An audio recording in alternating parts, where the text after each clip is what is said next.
And a great multitude of the people followed him, and women who also mourned and lamented him.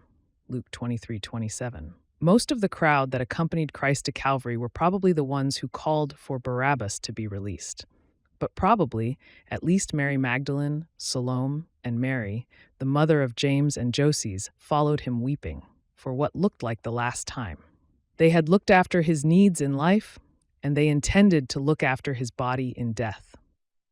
There's no way to know their anguish, having placed all their love on him, now seeing him led to slaughter.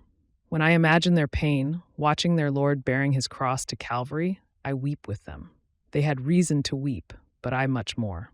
They wept for innocence mistreated, goodness persecuted, love bleeding, meekness crushed. But my heart has deeper and more bitter reasons to mourn. My sins were the scourges which lacerated those blessed shoulders. My sins cried, crucify him, and laid the cross upon his shoulders. That innocence was led forth to die is reason to weep.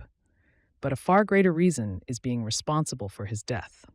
If those women wept to the measure they loved him, I have much more reason to weep. Nain's widow saw her son restored, but I've been raised to newness of life. Peter's mother-in-law was cured of the fever, but I've been cured of the plague of sin.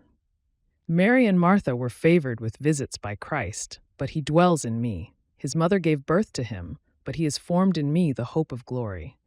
I'm much more in debt to Christ than the holy women of the Bible. Let me have at least as much gratitude and sorrow. Love and grief, my heart dividing. With my tears his feet I'll lave. Constant still, in heart abiding, weep for him who died to save.